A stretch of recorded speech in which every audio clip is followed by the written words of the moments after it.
Cégünk megalapítása óta két fő tevékenység erősödött meg, mindkettő a gépgyártás területén. Az első a takarmányiparra és az ömlesztett anyagkezelő technológiára épülő gépgyártás. Ennek a szegmensnek a megrendelői az összeméréssel, keveréssel és darabosítással foglalkozó gazdasági társaságok, elsősorban takarmány- és tápanyaggyártó üzemek. Ezzel kapcsolatban az egyedi gépek telepítésétől a teljes technológiai vonalak kialakításán keresztül, akár komplett gyártó, keverőüzemek tervezéséig és kivitelezéséig terjed a munkánk.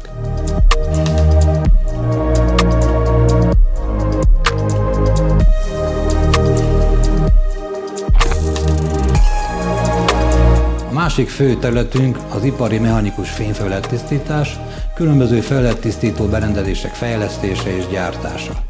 Ennek keretében sűrített levegős és turbinás szemcseszóró berendezéseket tervezünk és gyártunk, főleg fémmegmunkálással foglalkozó partnereink részére, jellemzően egyedi megrendelésre.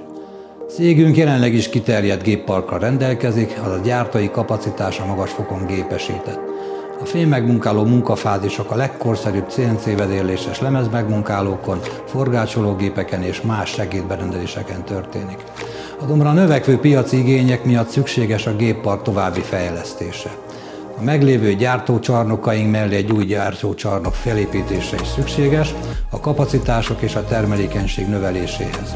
Ebben segít nekünk a Magyar Multiprogram.